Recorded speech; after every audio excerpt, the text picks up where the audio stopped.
The legal tampering period is officially underway, and the Jets did not wait long to make a ton of moves, particularly on the defensive side of the ball. We break that all down and much more. It's a live version of the DTereman Football Show on a free agency Monday, and it starts right now.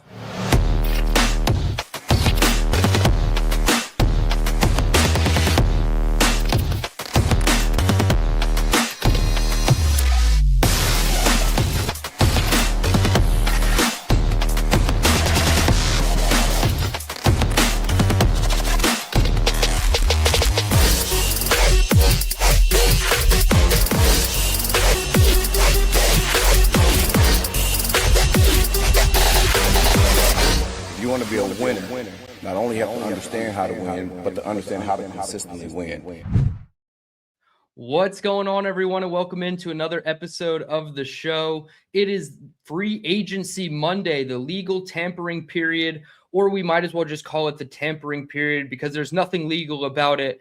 But the New York Jets have made a ton of moves, not necessarily going big game hunting, but they have certainly made a lot of depth signings, all on the defensive side of the ball. We will go through them chronologically, but before we get into that, please hit the like button, subscribe if you are new to the channel. We are on our way to 2,000 subscribers. I cannot thank you guys enough. I appreciate everybody already in the room. I see 50 of you people already. This is amazing. Thank you so much for taking time on your Monday afternoon to tune in. So the news started bright and early for the New York Jets. The tampering period opened at noon Eastern this morning, but at 9:30 this morning, I had not even finished unpacking the tools at work today, and the Jets were making a trade. Darren Muji burning the midnight oil, making an interdivision trade with the Miami Dolphins, sending a 2026 seventh-round pick to Miami for Minkah Fitzpatrick, veteran safety. We'll get into Minkah a little bit, but the seventh-round pick that they traded for Minkah was acquired in the Jarvis Brownlee trade last year when they made that move. They gave up a sixth and got Brownlee and a seventh back. So to turn that pick into Brownlee and then Minkah Fitzpatrick is just incredible for Darren Muji. Another feather in his cap as a general manager. I feel like he does a really good job with these trades. Now, I don't want to get too ahead of myself because I was also a big advocate of Joe Douglas and a lot of the moves he made, particularly in the draft. But I don't want to put the cart before the horse with Muji. I think he's doing a really great job so far, but I just want to, pump the brakes a little bit, not say he's doing fantastic, but I do really appreciate the value he's been able to extract out of all these trades. And Minkah Fitzpatrick is the latest one. So a seventh-round pick, which was, I believe, the Chargers pick before it went from the Titans to us. So it's kind of been bounced around the league a little bit. But a seventh-round pick for a 29-year-old starter who's going to step in and immediately be that veteranship leader, that voice on the back end. We have so much experience on our coaching staff on the defensive side of the ball coming from the defensive back perspective. And Minkah Fitzpatrick obviously has crossover with our two newest coaches, Brian Duker, our DC, and Bobby Slowick, our safeties coach, both coming over from Miami. Oh, and he has familiarity with Carl Dunbar because he spent time in Pittsburgh as well. So there's just a ton of familiarity with Minkah and our coaching staff already. So a positive sign there. Now, I don't want to gloss over this, but he had one interception last year, and I believe it was on a 2-point conversion against the Saints. He did run it back for a 2-point return for the Dolphins in that game, but he did only have one interception. So you do want to see the ball production pick back up with Minkah, but that's always been one of his calling cards, is the ability to take the football away. And God knows the Jets need turnover help on the defensive side of the ball. So Minkah Fitzpatrick was the first move today at 9:30 this morning via trade with the Dolphins. And the Dolphins only saved, I think, $5 million on their cap. So I maybe thought that they would have tried to hold out for a better trade offer, but maybe Muji just swooped in there and got it right at a good value of a seventh-round pick. So one of those rare times where the Jets swoop in at a guy about to be cut, where I feel like we're about to cut a guy sometimes and we'll take a pick just instead of having to release him and play the open market game with the new team. I feel like the Jets are usually on the receiving end of the draft pick. This time they get the player for immense value of a 7th round pick. Real quick, Jake Asman with a gifted membership. I appreciate you, Jake. And shout out to the newest member of the A1 since day one community. Appreciate everybody who's already subscribed to the channel. I see my guy, Mr. Bonesy, in here. We had a nice little back and forth about Derek Carr. He says, I'm here to support my new BFF. I appreciate you, Bonesy. All right, the next move chronologically, and this one, quite frankly, made me audibly yell when I was driving home from work in the car.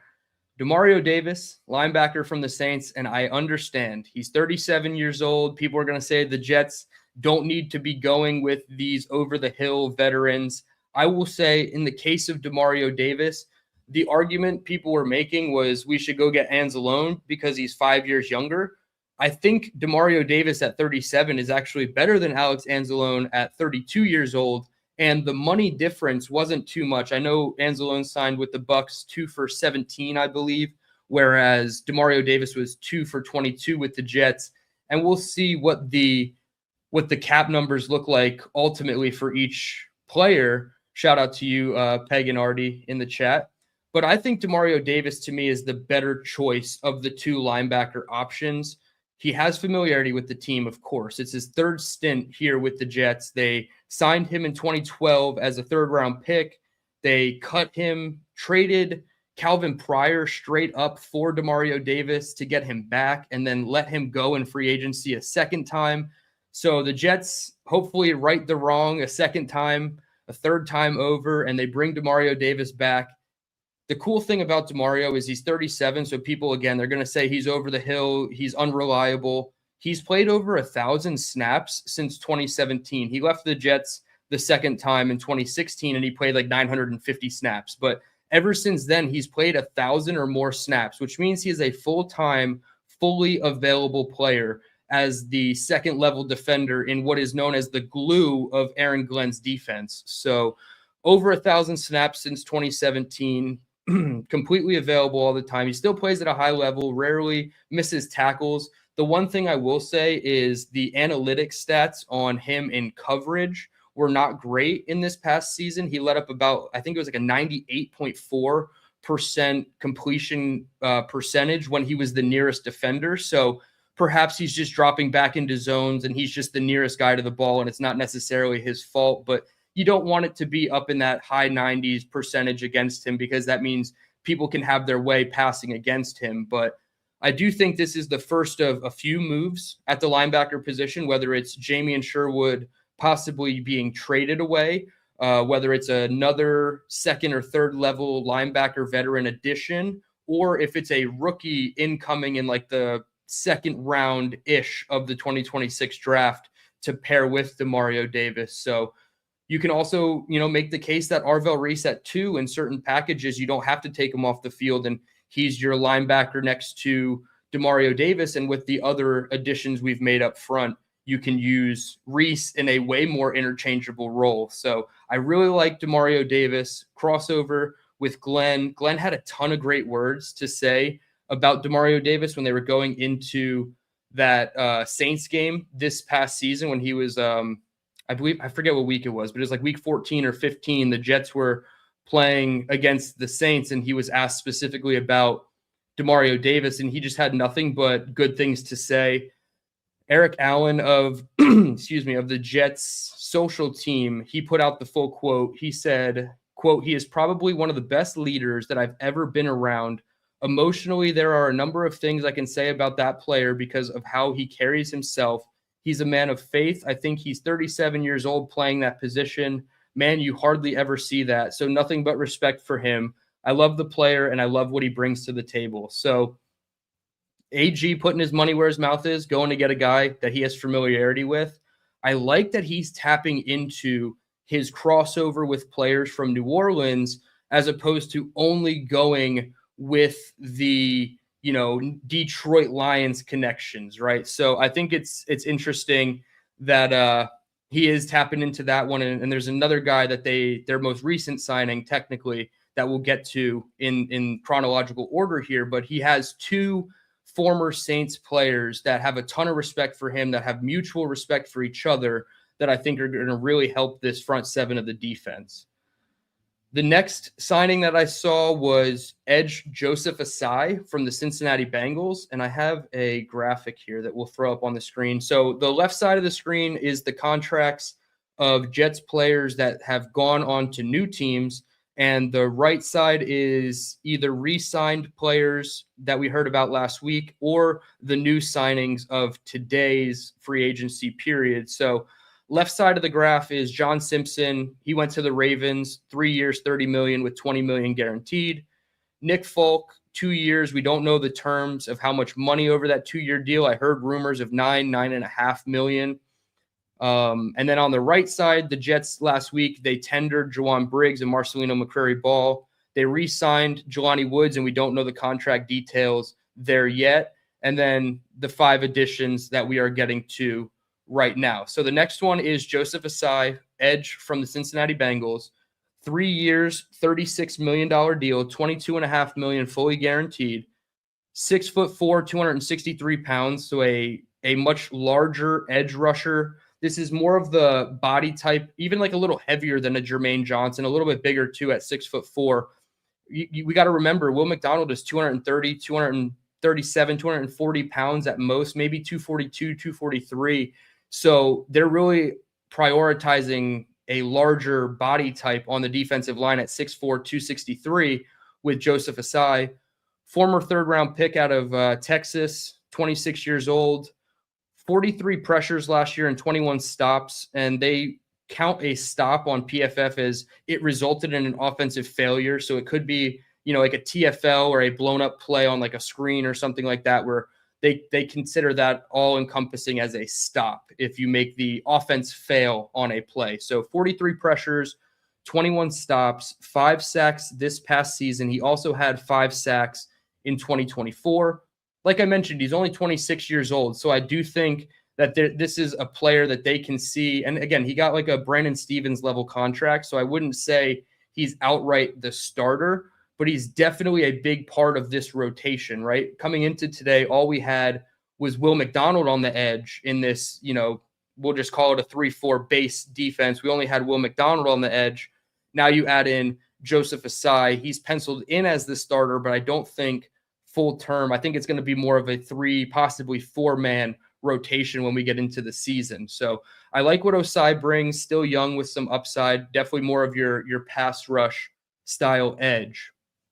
Now they double dipped at edge and they went with Kingsley Enagbare from the Green Bay Packers on a 1-year, $10 million deal. His agency, I believe it's Athletes First, tweeted out a graphic and it said $8.5 million guaranteed. So I'll wait to see fully confirmed numbers, but that is right now what I have. 10 million total, 8.5 million guaranteed.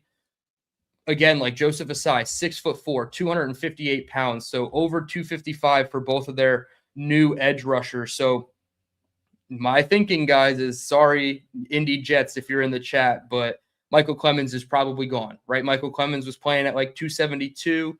And if they think he's more of a 4-3 as opposed to a 3-4, Ossai and Enagbare definitely fit that mold a lot better.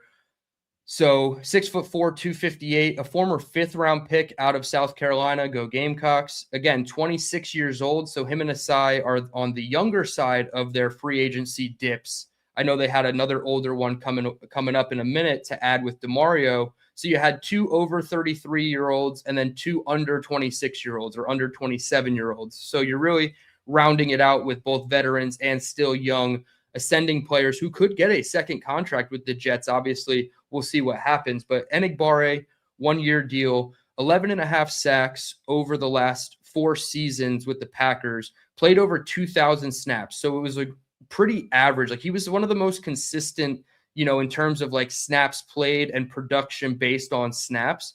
Over 2,000 snaps over 4 seasons. So we'll say average 500 per season.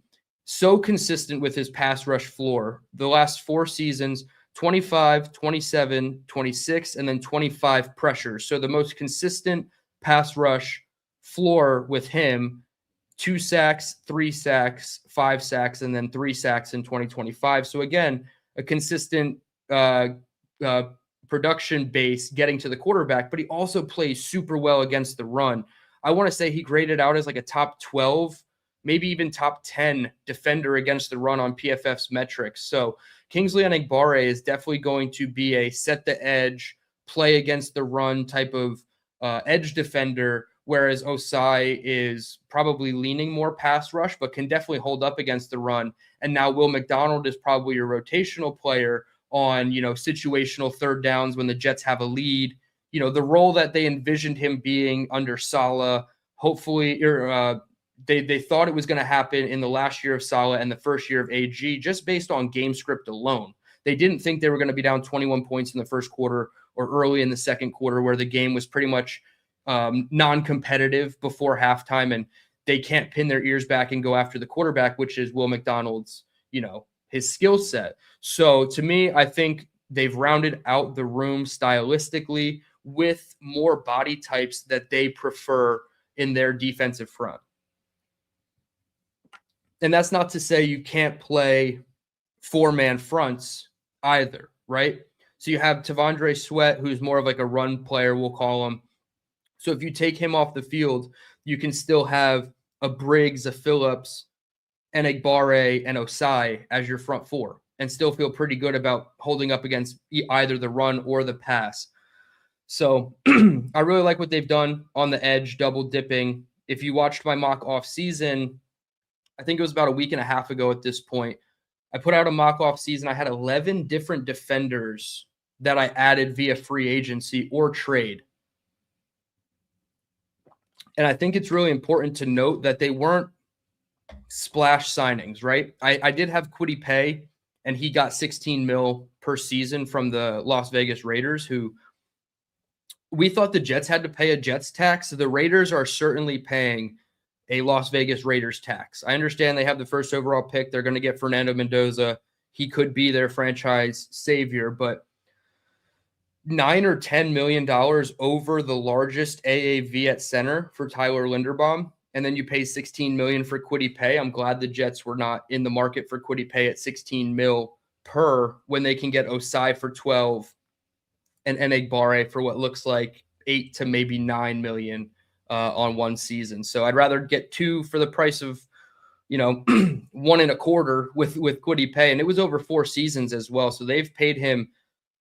I want to say almost 2 seasons of his contract were fully guaranteed as well. So the Raiders they're doling out some money, and they have a ton of cap space. I think it was like 110 million that they had to play with, and you have to hit a certain threshold, of course. So we knew they were going to spend. We knew the Jets were going to spend, but I didn't think they were going to reset the market that high for Tyler Linderbaum. Our guy Nick Shine in the chat. What's up, Nick? I appreciate you. He says, everyone stop slacking, hit the like button and subscribe. Yes, listen to Nick, hit the like button. 339 of you guys in the room, 277 on YouTube. Definitely hit that like button, subscribe to the channel. And then 62 of you guys on X watching. So that is awesome. I certainly appreciate it. Bonesy's hero, Nick Shine, in the chat saying, hit the like button. So you must listen to Nick.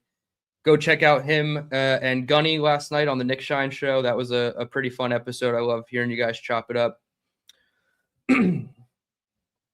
All right. The next and final addition so far that the Jets have made, defensive tackle David Onyemata from the Atlanta Falcons, originally from the New Orleans Saints. He is 33, almost 34 years old.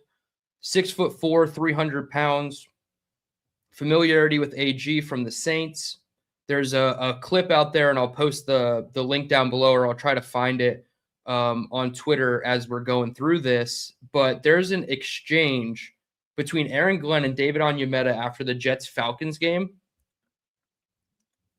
And David Onyemata comes up to AG after the game and says, I don't know if you remember, but that meeting 10 years ago changed my effing life.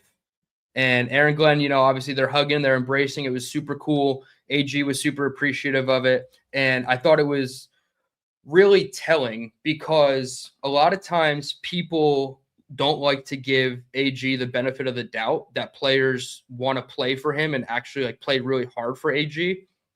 And we're seeing some evidence of that with the signing of Onyemata and the signing of Demario Davis. Now, I understand they gave Demario Davis $15 million guaranteed at 37 years old. So maybe he was just trying to cash in one last time over trying to, win a championship. But I do think part of it is the respect level for Aaron Glenn that players have. So it's easy for us to kind of poo-poo Aaron Glenn on the outside for the moves he makes or, decisions he doesn't make in real time in the games. But it seems like the players really do want to play for him, at least to some extent, just looking at the way players interact with him. So that's all I have to say about it. But I do think it was a really cool moment between Onyemata and Aaron Glenn. So I will try to pull that up on Twitter as we're going through it. But again, Onyemata, 6'4", 300 pounds. He plays defensive tackle. So again, we're talking about that 4-man front if we're not going to be in that base 3-4 set.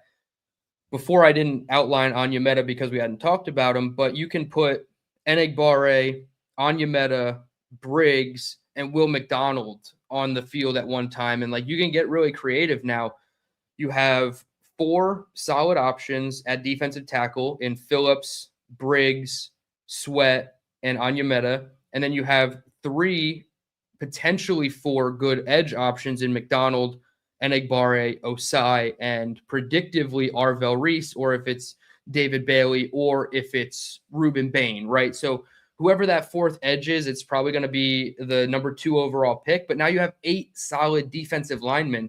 The last time the Jets had 8 solid defensive linemen, they were, I think, 6-3, 7-4, and then they lost their last 6 games of the season and it all fell apart in 2022 in 2022. But man, when the defensive line is right with the New York Jets, going all the way back to the first time Carl Dunbar was here with the Sons of Anarchy, Sheldon Richardson, Muhammad Wilkerson, Damon Harrison, the defensive line is usually what makes the Jets a very good football team. And if you can combine having a really good defensive line, which they've tried to assemble today, and a really functional, high-level offensive line, which it looks like they're putting together. I know they need a hole or have a hole at left guard, which I think they can fill via free agency or draft.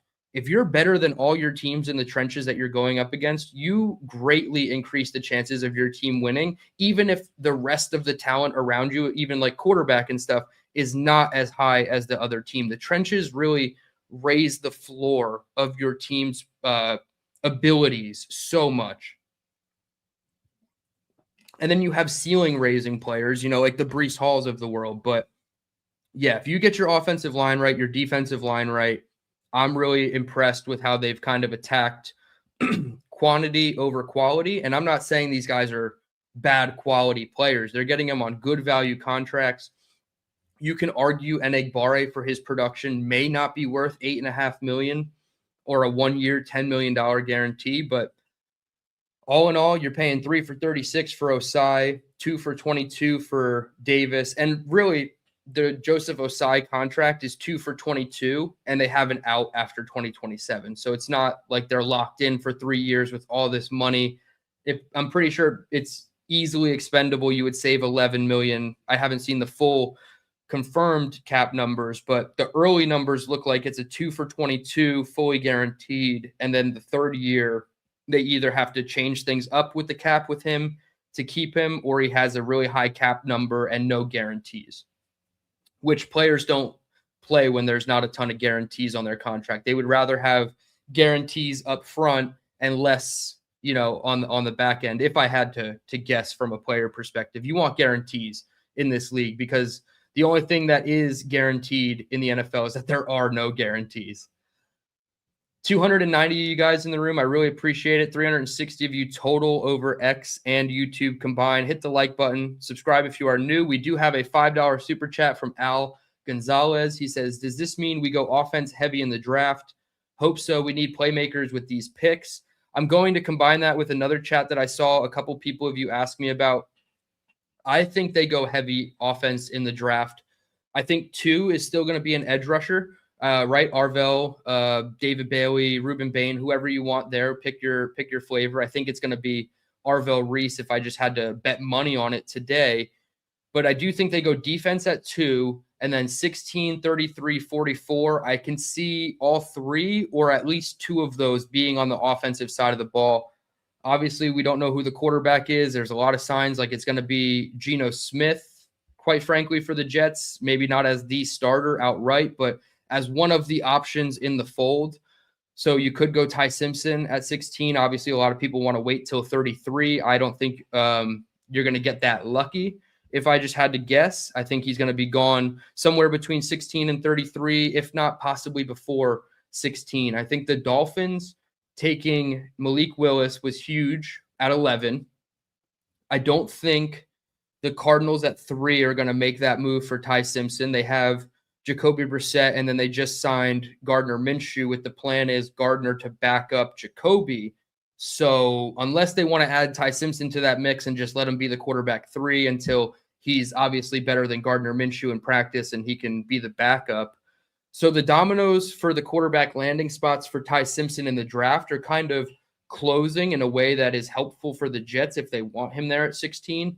So I could see them going 16 quarterback, wide receiver, offensive lineman, right? If they don't get a guard in free agency, do they go with a Vega Ioane or Spencer Fano who can kick into guard at 16? I don't want to pigeonhole myself into that, but yeah, 3 of the first 4 picks being offense, say they go defense at 2 and then offense the rest of the way until the 4th round, I would be okay with that, Al, for sure. And somebody asked about Brian Thomas Jr.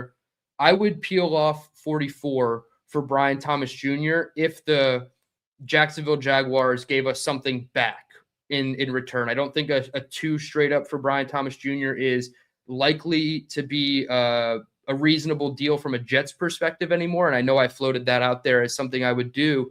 But then you saw some of the other moves happen today, like the Michael Pittman trade, which was just some late round pick swaps.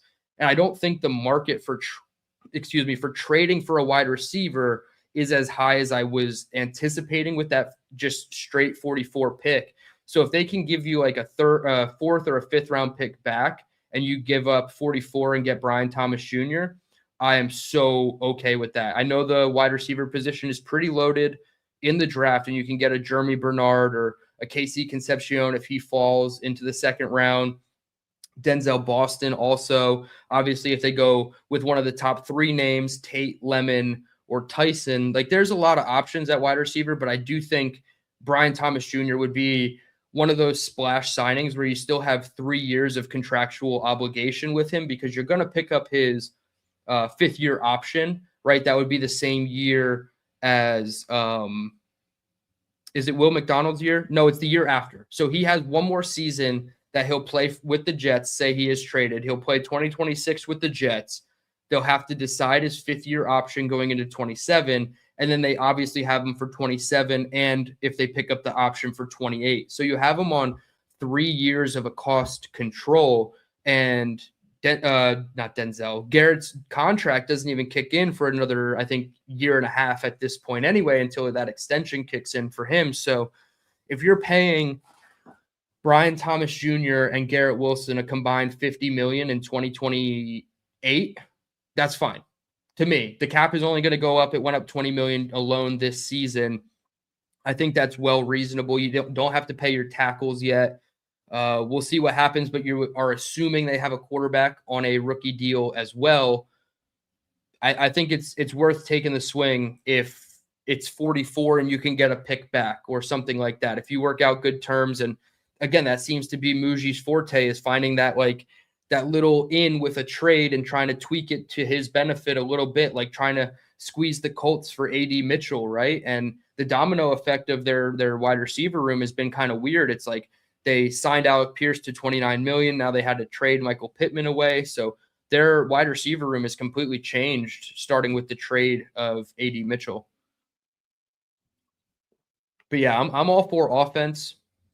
Pay the defense, draft the offense. You want your offense on young, cost-controllable contracts throughout the season. So BTJ was one of the other rumors that I wanted to discuss. And then right now, it looks like Geno Smith is going to be one of multiple quarterbacks for the New York Jets at this point.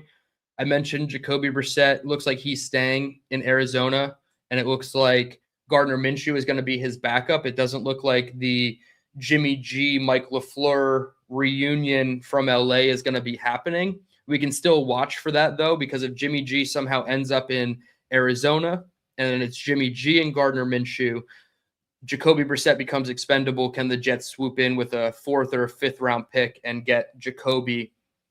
I wouldn't mind Geno and Brian Thomas Jr. both being added to this offense. Of course, we need plenty of upgrades to this offense, so I would be welcoming of those. Geno is not my preferred candidate, and it looks like right now Kirk Cousins and Kyler Murray might be doing a stare down with, office style, holding the guns, trying to see who's going to go to Minnesota first, and then who's going to pivot off of that, because everything tells, if you read any reporter out there or insider out there, it's Kyler Murray to the Minnesota Vikings. So if Kyler's going to the Vikings, I don't think Kirk Cousins is going to go to the Vikings and try to compete with him. And then you have Tua Tagovailoa signing on a 1-year deal with the Atlanta Falcons, and he's going to be paired up with Michael Penix, the two lefties down in Georgia. So there's not as many teams out there looking for a quarterback in just a couple of hours since this thing started, 6 hours ago at noon today. So Dolphins are off the table for a quarterback, which, again, Geno Smith had an affinity for the Miami Dolphins, wanted to go play in Miami, probably had good vibes ever since that perfect game in what was that, Rex's last game as a Jet, when he threw the perfect game and he was getting fanned on the sidelines and everything in Miami. So he has an affinity for Miami, but obviously they pick up Malik Willis for $23 million, which was a little less than I thought he was going to get on the open market. Honestly, the NFL seems to be correcting their mistake. And yeah, I see Geno's also from Florida. I know, but I just wanted to put that little shot in about how he put up a perfect game in Miami. So we'll see. But that's one area, or one team rather, that's not on Geno's market. I don't think they should be, or could be, will be, are in on Derek Carr. I know there's a lot of speculation about that. I just don't think that they're in on him. The report from Hughes and Rosenblatt was that there is no interest. So I would be surprised if there was so much interest that they signed him. Again, if they want to bring him in as a guy to compete, I don't know. Does he beat out Geno Smith? Sure, but we know how this goes. Geno Smith's going to be playing by week 6 because every Jets quarterback has to play if they suit up for this team. So you're going to have a contingency plan at this point, no matter who the quarterback is that you bring in. And hopefully you can get out of a season with competent quarterback play. I know that's asking a lot when the options are Derek Carr, Geno Smith, Carson Wentz. It's really difficult to say, oh yeah, confidently we can get 17 games of competent quarterback play, but can we get 17 games of not having negative 10 net passing yards like Justin Fields had? I think so. Chris B in the chat, he brings up Tyson Bagent. Yes, so the Bears signed Case Keenum to a 2-year deal this afternoon, and that leads a lot of people to believe that Tyson Bagent could be had or will be dealt for a draft pick. And I don't know if the Jets are necessarily in on Tyson Bagent, but that's also a possibility, right? There's probably about 30 to 28 quarterbacks that you can still pair with the Jets, and it would make sense to some degree. But yeah, Tyson Bagent is certainly out there and could be had. Beloved Peace says a quarterback room of Geno, Dalton, Simpson wouldn't be horrible. Yeah, this is what I predicted a couple hours ago with Jake. Geno, Dalton, and Simpson. Geno on the minimum deal. Dalton, if you have to trade I don't think you even have to trade maybe a 6th round pick if he has other suitors coming out of Carolina. But this is the one to me, like, you can at least squeeze something out of Dalton in terms of a little bit of play on the field, a little bit of mentoring for a Ty Simpson. So yeah, I wouldn't mind Geno, Dalton, and Simpson. That's probably my predictive quarterback room right now. And like you said, it wouldn't be horrible. Like, we're not breaking the drought here, guys. I promise that. But at least, again, can they raise the floor with a good run game, a good offense, and then the defensive pieces that we have put together. At least show competency, be a 500 team by Thanksgiving, right? Give us something to root for if you're 5-5 or 6-6 through 12 weeks of the season. Al Gonzalez, another $2. I appreciate you, Al. Thank you. He says, any possibility Hendon Hooker sticks with the Jets? So they didn't re-up his contract. He spoke with Jake at Media Row and said that he would be interested in coming back with the Jets. Now, do they have a QB4 competition in camp of like Bailey Zappi, Brady Cook, and Hendon Hooker? Maybe, but then how many quarterbacks are they holding on the roster at this point? I'm predicting that they have 2 veterans and a rookie already. So those 3 plus Bailey Zappi is your 4th. I don't know if they want 5 to 6 quarterbacks on the roster at any point this season. So I don't know if Hendon Hooker is going to be back with the Jets. And I think the signing of Zappi to the future contract instead of Hooker might point to that. M123, I'm not saying it's the likely outcome is to be 5-5, but that's all you're looking for. That's what the expectation should be. The expectation is not for these guys to go out there and purposely lose games. Like, that's not what their mission is.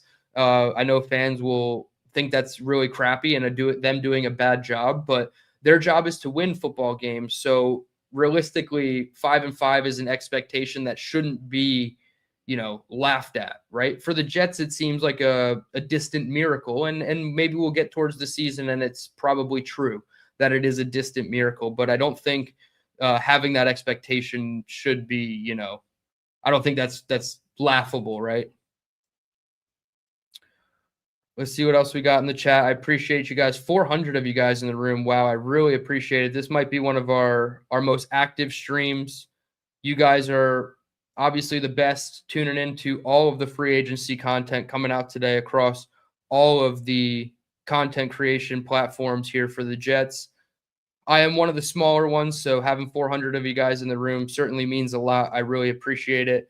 Send in your comments. I'm trying to scroll through them. It's a little difficult. If you do have a thought on your mind, send in a super chat. That way I know I won't miss it. Boss Girl says, yeah, wide receiver and guard in first 4 picks, unless they make those signings in free agency. Yeah, I agree. They could go get an Elgton Jenkins, who played left guard. He played center. He played a little bit of tackle for the Green Bay Packers. Also in his time there in Green Bay, he was on a 4-year, $68 million deal. And then he did something to his knee in week 10 against the Eagles, messed it up, had a patellar injury, had to go on season-ending IR. So he is nursing and rehabbing an injury, but the Packers did release him today after they signed Sean Ryan, their backup center, to a 3-year, I think it was $12 million per year deal. So it made Elgton Jenkins expendable. They end up outright releasing Elgton Jenkins. And I immediately said, yes, this is somebody who needs to be on the table for the Jets. I thought it was really funny. My friend and I, he's a Packers fan. What up, Kevin? He said, we were talking about Elgton Jenkins and he asked me about AVT. And it was like, we're talking about the same player, right? Elgton Jenkins was just the Packers AVT. He was a versatile offensive lineman who battled a lot of injuries, but when he was healthy, he was so damn good. So can the Jets get him on a steal of a discount? He was playing at, I believe, $17 million last year on his contract. 4 years, $68 million, I believe, was the full number. So can you get him at like $11 to $12 million a year on a 1-year, 2-year prove it kind of deal with Elgton Jenkins? And if he stays healthy, then you immediately try to re-sign him going into 27. I would really, enjoy a move like that from the Jets, where you can then, keep yourself open in the first round of the draft or second round of the draft. You don't have to immediately press for a left guard, and you can wait till like pick 103 or 130, 140 now is the compensatory pick. So it'll be really interesting to see how they attack guard market. I don't think that they're going to attack wide receiver in free agency to the point where it's like, wow, that's such a big deal. They might get a guy for like $7 million. I know they didn't pick up Mechie's option for, I believe, $3.5–4 million was his tender option. So they didn't take that. Maybe they re-sign even him for, $2.5–3 million, and it's less than what they could have tendered him for. So all in all, I'm really impressed with everything that's gone on today for the Jets. I know it's easy for me to come up here and be optimistic with these moves. We have to obviously see them, how they work out, how the summer and the early training camp portions go with all these players. But getting 2 players over 33 is not something I'm going to, raise sirens and red flags about. I love Demario Davis, the player, the person, the leader, the vocal leader. And then Onyemata, I think, is a really good story. And you can play interior defensive line into your mid-30s. Look at just like somebody like Calais Campbell, right? Just a steady force in the middle. Not saying he is of a Calais Campbell's caliber player, but we just seen, if you take care of your body and you do the right steps in the offseason, you can play well into your 30s at certain positions in the NFL. Murph says AVT possibly going to the Giants. I heard that's been a rumor. I don't know. I think they signed Jermaine Illuminor, their right tackle, to a re-sign deal today. They wanted to get that done. Not sure. It depends. Do you view AVT as a tackle for your football team, or do you view him as a guard? And if you're paying him as a guard, you're probably getting him on like a bit of a value discount compared to like if you're signing him for a tackle, you're going to have to pay him more top of market tackle money for AVT, because again, if he is healthy, he is very good. I'm not going to say all pro anymore, because I feel like, we've been hurt before, and we know that that's just not true with every single player that, if they're healthy, they're all pro or Pro Bowl player, but he is a very good player nonetheless. Zach Van Buren with a $10 super chat. I appreciate that, man. Thank you. He says, get Hooker, Milton, Richardson in the building and see who of the 3 nearly identical QBs is actually decent. Oh, and then draft Taylor Green. Okay, so Zach, you definitely have a type.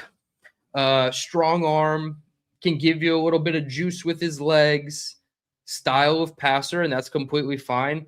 I love Taylor Green, so I'll work backwards here. I love Taylor Green. If they didn't go with a quarterback in the first 44 picks or whatever, if they don't get Ty Simpson and they don't want to be in on, Garrett Nussmeier, Drew Aller, or anybody like that, Taylor Green, to me, absolutely in like that 4th, maybe 5th round with one of those compensatory picks.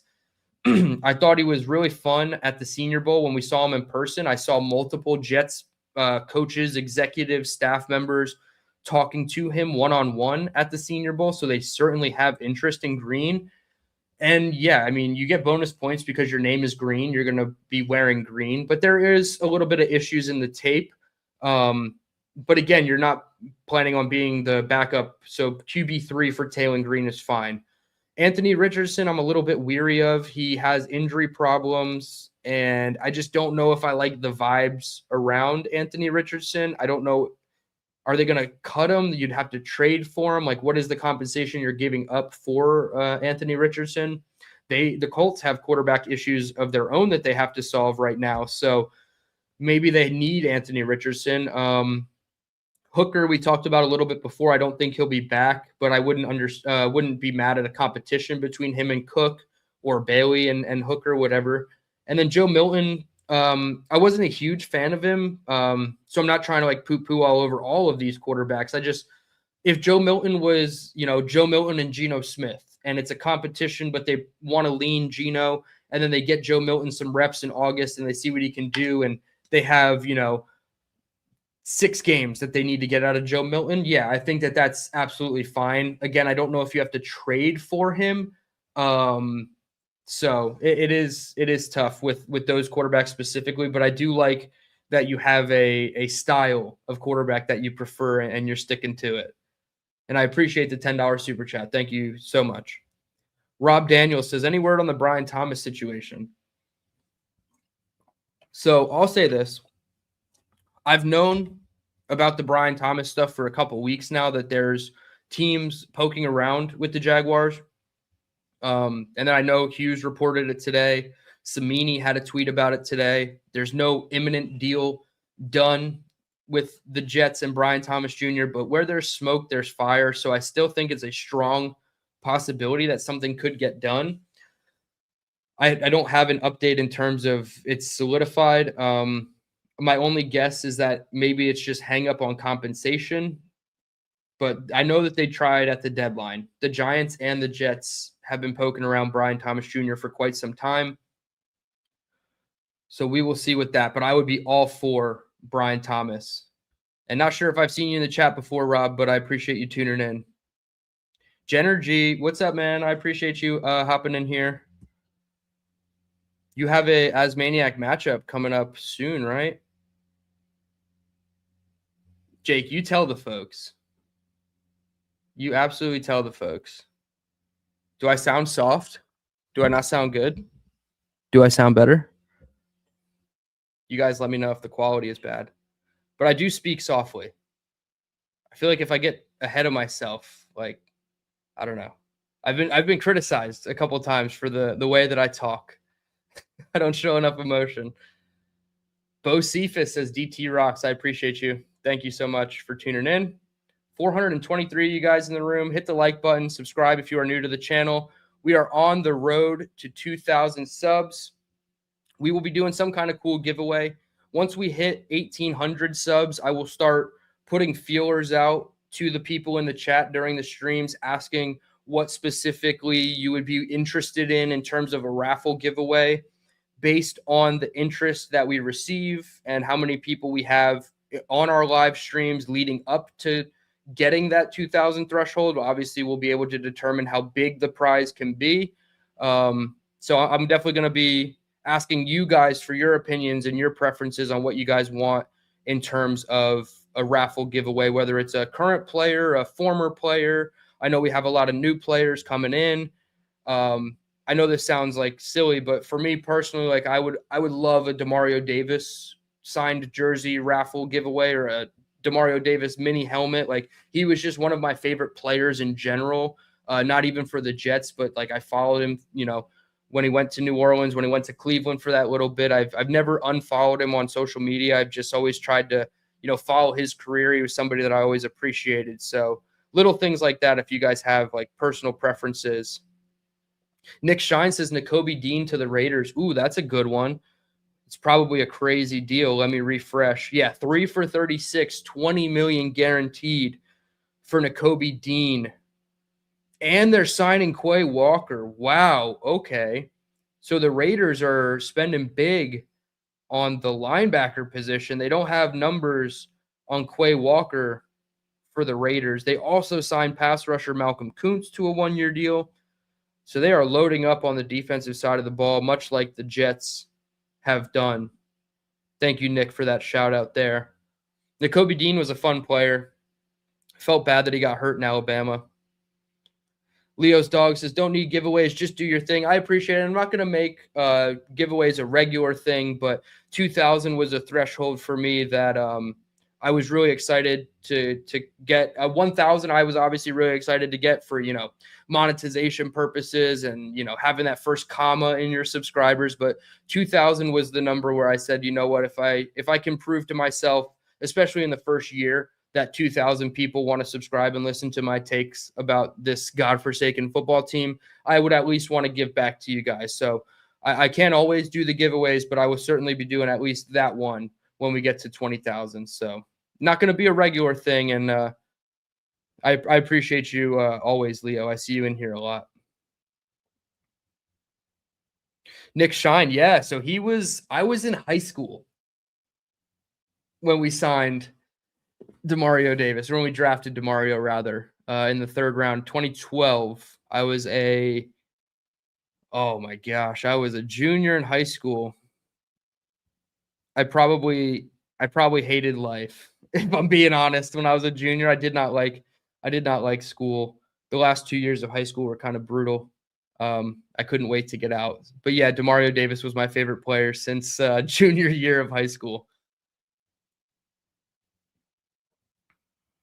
David D., our resident Lions fan, chiming in about Quay Walker, says Quay Walker has caliber ability, but hasn't, I assume you mean high caliber ability, but hasn't made any splash plays in the NFL with the Packers. No, he is certainly not a guy who makes splash plays, but he definitely has, you know, made progression. It's not linear progression, right? He's kind of like stepped up a little bit each year, kind of plateaued his first 2 years and then made a ramp up. I think he was dealing with some injuries as well, but I do like the kind of progression that he has taken, and I thought it was worth a swing. We'll see what the money is for him and Vegas. But I thought the Jets could have been poking around in that market if they wanted to double dip with a veteran and a younger. Okay, so he gets 3 years, 45 million, 28 million guaranteed. So they just handed out 48 million in guaranteed money to Nakobe Dean and Quay Walker. $76.5 million total, each on 3-year deals. That's pretty insane money. Two good linebackers, don't get me wrong, but definitely a huge investment on the defensive side of the ball for them. We'll talk about another huge investment around the league after Born 4 with a $10 super chat. I appreciate you. He says, if we traded down from 2 to 6, getting a second and a third in 2027, and Reese and Styles are both still there at 6, would you still take Reese, Styles, or someone else? Okay, so just assuming all of this comes true, because I don't think Styles will even be there at 6. I think if the Jets traded out of 2, the team coming up at 2 has a very high likelihood of taking Arvell Reese. So I would say neither of these players would be there at 6 if I had to guess, but assuming they are both there, I would still take Reese over Styles, but it's close. And it's always been close for me. Reese, Bailey, Styles, Bain, Tate, Lemon, those are the 5, 6 guys I just named. Like, those are all in contention for me personally at 2 overall. So yeah, if you could trade back, add picks, especially a second this year and a third next year, I would certainly do that. But I still would lean, if they were both available, Arvell Reese. And somebody, I'll find the tweet. Somebody put out a really good tweet about how you can do your non 4-3 fronts with Arvell Reese in the mix. And I thought it was really interesting how he broke it down. And I want to give proper credit. So it was Johnny at Johnny number 9 on Twitter. That was kind of hard to read the way he had it written out. But he said in your 4-2-5 nickel front, here, I'll just pull it up on the screen so everybody can see it. Let's see.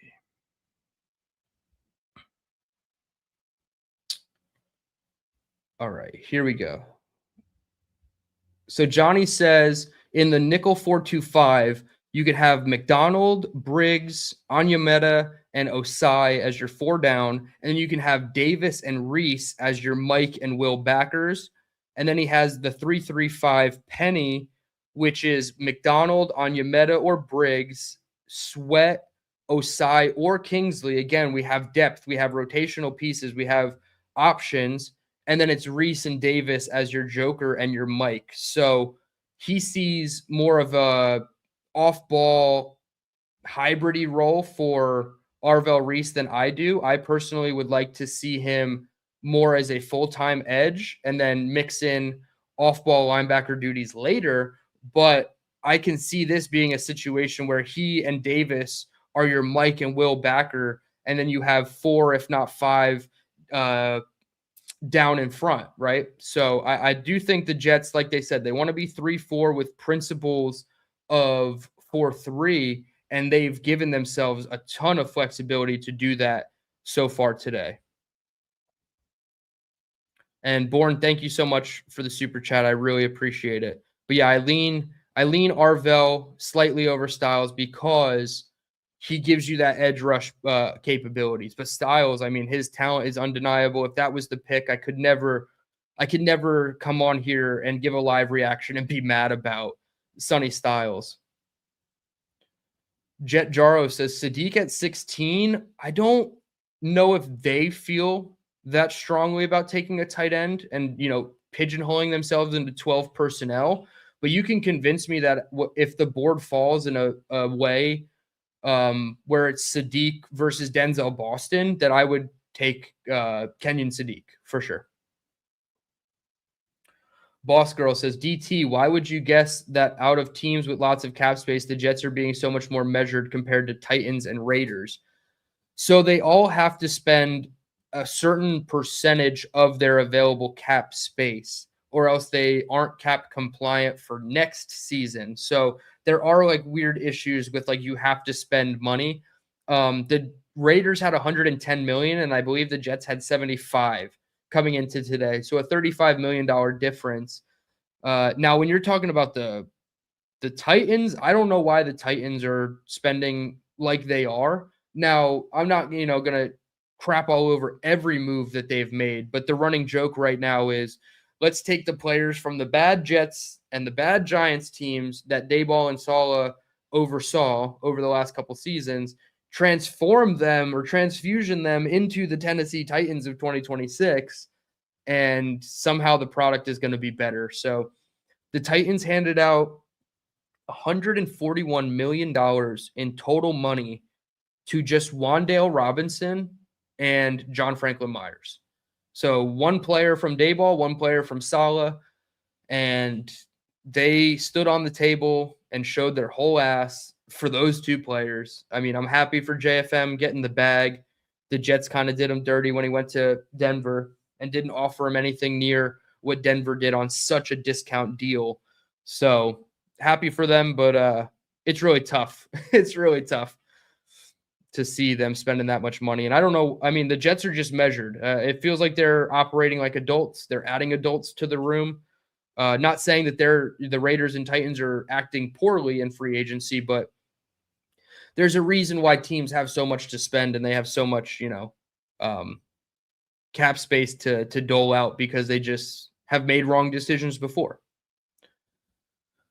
Murph says, Dylan, you're killing it. I remember when you came on, Buffalo Jet fan, brand new, extremely knowledgeable, great job. Yeah, so it's funny because my point of entry for a lot of viewers is so different, as you look at it. A lot of people know me, like you said, Murph, here from Buffalo Jet fan when he and I were like first getting started. A lot of people and a lot of the guys in the chat here that are talking today, they know me from Jake Asman and from going on his show every week starting, around this time last year, maybe even a little bit later. I think we were through free agency, but right before the draft, started coming on Jake's show and everybody knew me from there. And then there's the OGs like Jimmy in the chat. And I love Jimmy. Shout out to Jimmy. Jimmy's known me since Jet Nation, since I was calling in on my cell phone to Jet Nation Radio, blog talk with Alex Varallo and Glenn Naughton. Glenn Naughton's still over at jetnation.com, Jet Nation Radio.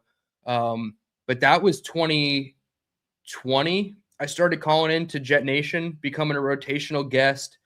And then Alex, Glenn, and I went to video, and we were doing video for a little bit. Our first YouTube video on Jet Nation, I believe, was covering the Jets Ravens game in 2022, that first game of the season where Sauce Gardner locked down Mark Andrews on that crucial third down. They ended up losing the game 24-9, but I thought that they had a chance, and a lot of it was because of Sauce. So, yeah, I've been around for a long time on the podcasting space, but the exposure has been, tenfold for me going on Jake's show and Buffalo's show. So I appreciate that, Murph. And yeah, less than a year started with my own channel. Feel pretty good about the growth of the channel so far.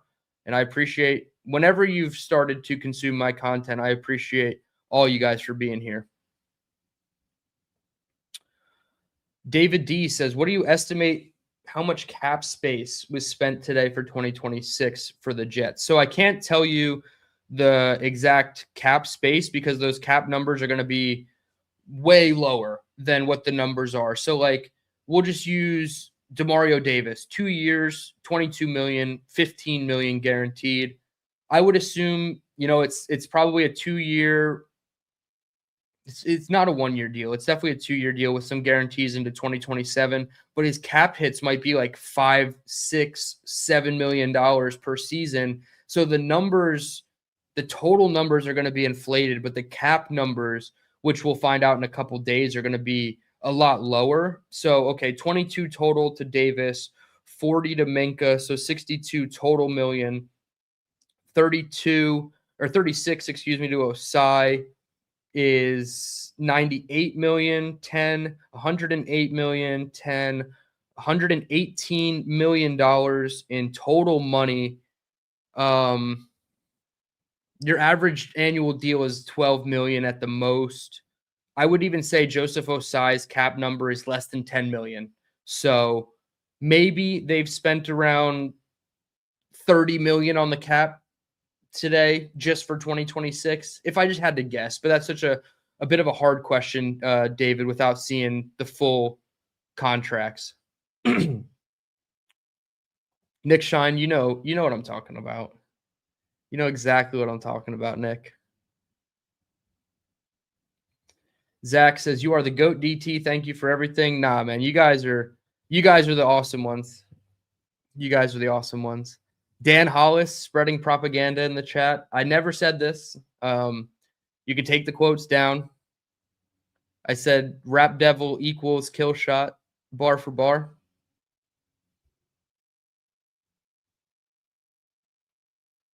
That's funny, though. You guys are so funny. I blame you, Bonesy. Imagine after all this, Kirk Cousins is the guy we signed. Dude, 6 to midnight, Bonesy. If we argued all that time, Kenny Pickett to the Panthers, 1 year, $7.5 million. If we argued all that time about, David Carr versus Geno Smith or Derek Carr, excuse me, not David. Although I would probably take David over Derek. No, I'm just trying to rage bait you, Bonesy. If we argued Carr versus Kyler versus Geno all that time and we end up with Kirk Cousins, I will be pleasantly surprised and the live stream will be enjoyed by me and everybody in the chat. Al, did I miss your last one? I know you had one. Oh, yeah, I did. You had 3 super chats. Dude, I'm so sorry. Yeah, $5 from Al. I appreciate you, man. Your 3rd super chat of the day. Thank you so much. He said, "What did the Jets learn from the Patriots Super Bowl loss and how to draft accordingly to expose their weaknesses?"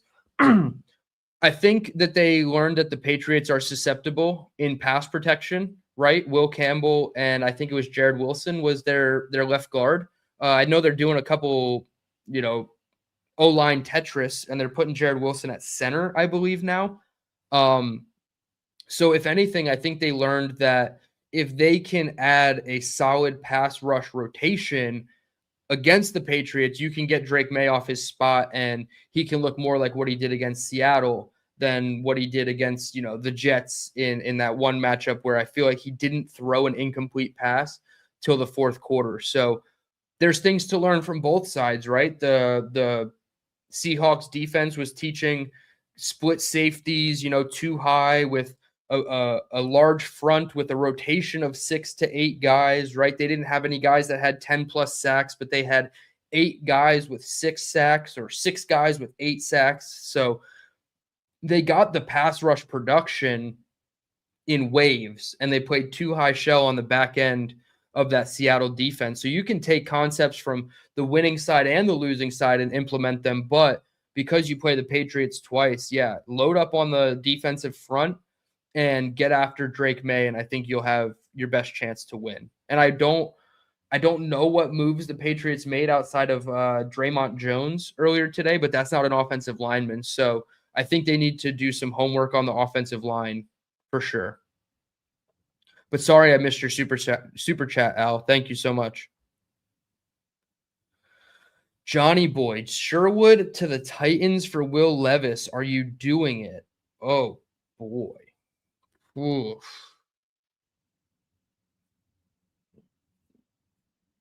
Are they eating the whole contract? Is Tennessee taking on the whole contract? Because if they are and the Jets can get out of it for like absolutely minimal dead money, I'll take Will Levis. Throw him in a competition. He'll probably lose the competition, and then you're fine. Marcelo, a QB room of Geno and Zach would be cinema in the worst way possible. Yeah, gosh, that would just be, oh boy, that'd be really bad. Nick Costa says all trades on defense are Glenn. I do think that we give Muji all the credit when it's probably not fair. And AG, especially on these defensive moves, like, he's advocating for these players. It's just on Muji to go out and get those players. Seahawks re-signing Rashid Shaheed, 3 years, $51 million.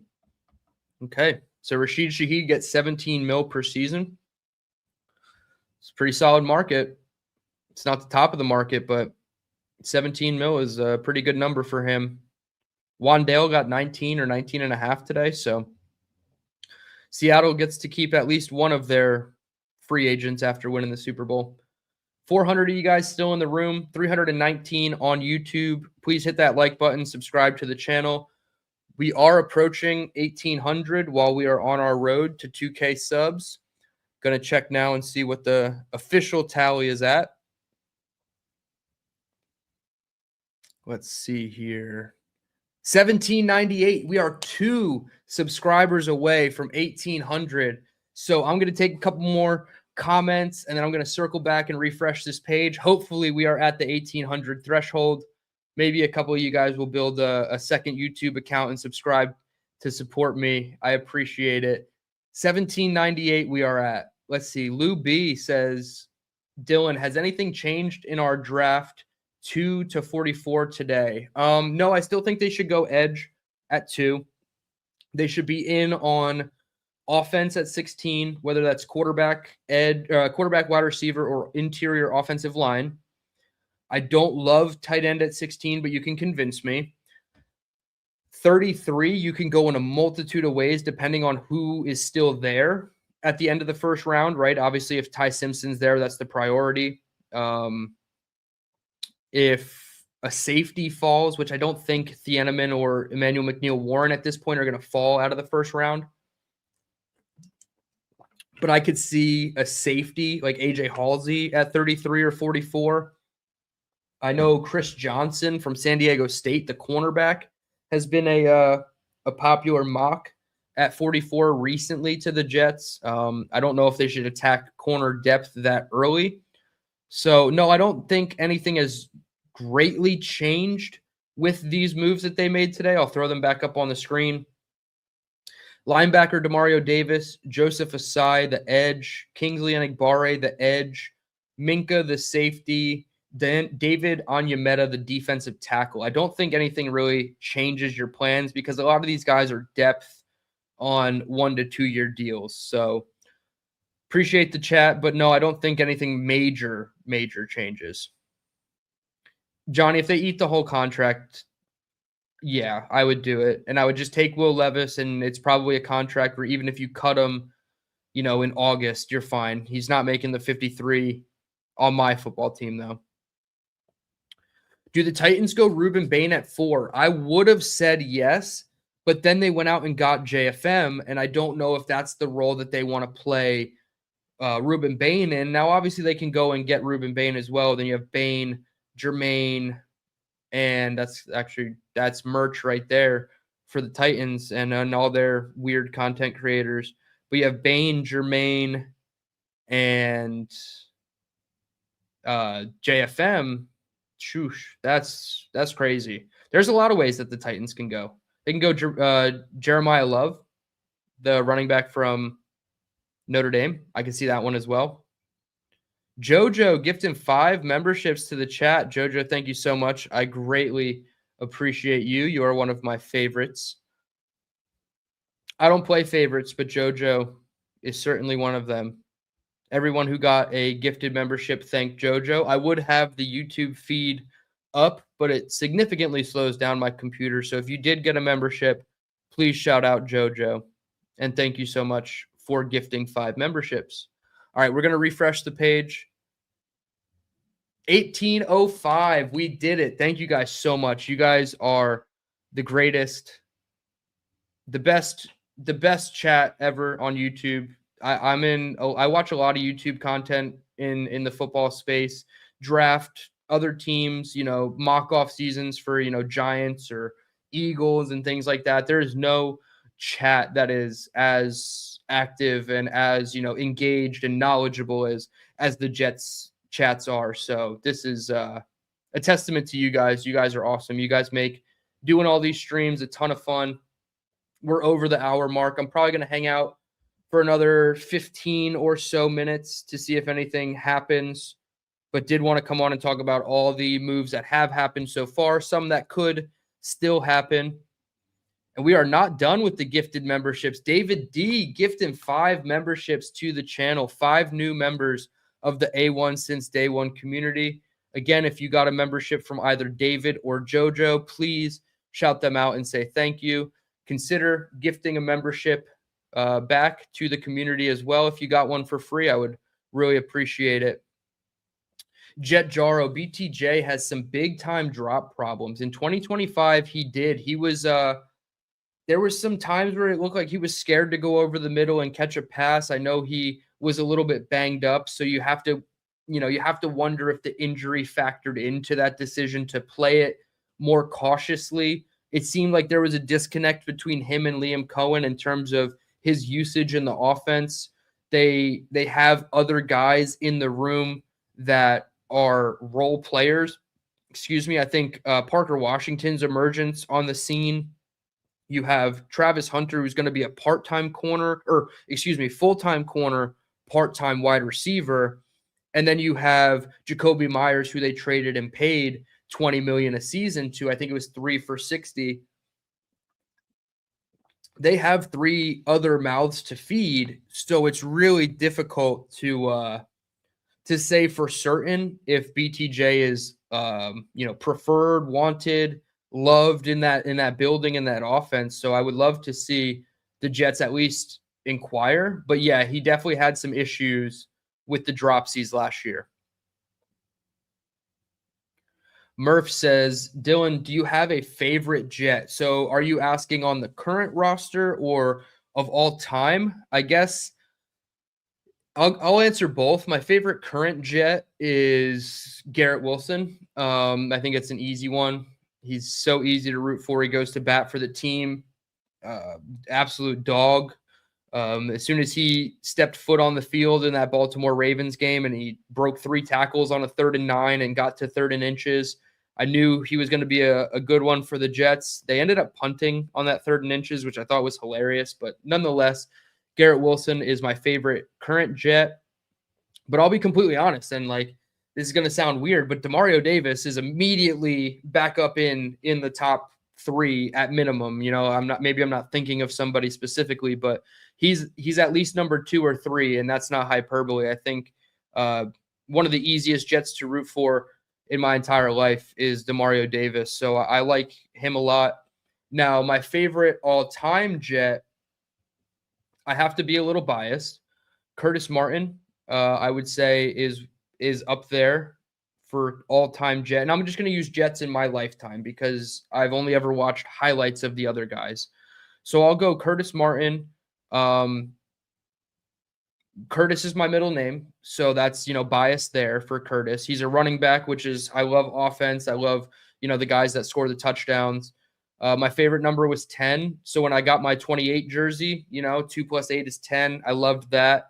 And that's why Chad Pennington is also my favorite all-time Jets player, the quarterback that made me fall in love with the Jets. And I would say Curtis and Chad are my favorite of all time. So being a kid who was born in the mid-90s, I don't want to answer with Namath or Maynard or Wesley Walker, Altoon, any of the Sack Exchange guys, because I didn't get to see them. So great question. But current is Garrett and Demario. All time is Curtis and Chad. Jose Corniel, thank you so much for the $5 super chat. Thank you for tuning in. He says, hey, DT, where do you rank Lorenzo Styles? So I haven't done the tape on Lorenzo Styles. I know he's a safety, ran a 4.28 at the combine. Brother of Sonny Styles. I would say he's a day 3 pick. And when you get into that round 5 to 7 range, the splitting of hairs that is truly done in your rankings is so you could have a guy as a 5th round pick and he might go in the 7th round, but the grade is 0.2 of a point different on your grading scale. So if I say somebody's a 7th round pick, really it's a 5 through 7 round pick. So I don't want to cop out and say he's just a late day 3 pick, but I don't have a specific round to give you because they're all really the same when you get down to it. And it's really I prefer this guy that does this trait better, or I view this guy in our offense or defense slightly differently, so I have him ranked higher. So I'd say he's a day 3 pick, and I think you're going to get an athlete who is going to give you everything he has. He's going to compete to at least take somebody's job in his rookie contract. And I think in his first four years in the league, which is his rookie contract, he's going to turn some heads. So maybe the Jets want to do that at like pick 140, 178, one of their compensatories in the mid rounds. You know, that's fine. I think PFF, you can cheese the mock and get them all the way in like the 7th round. So I don't know if I would go all the way that low. Somebody's going to take him. I would love to see whoever takes Sonny Styles to take Lorenzo, just for the brother factor. Having the Williams brothers, that was always cool to watch. So that would always be fun. Incel says, surprised Kyler hasn't signed with Minnesota yet. Thought that was a done deal. I think there is like Tua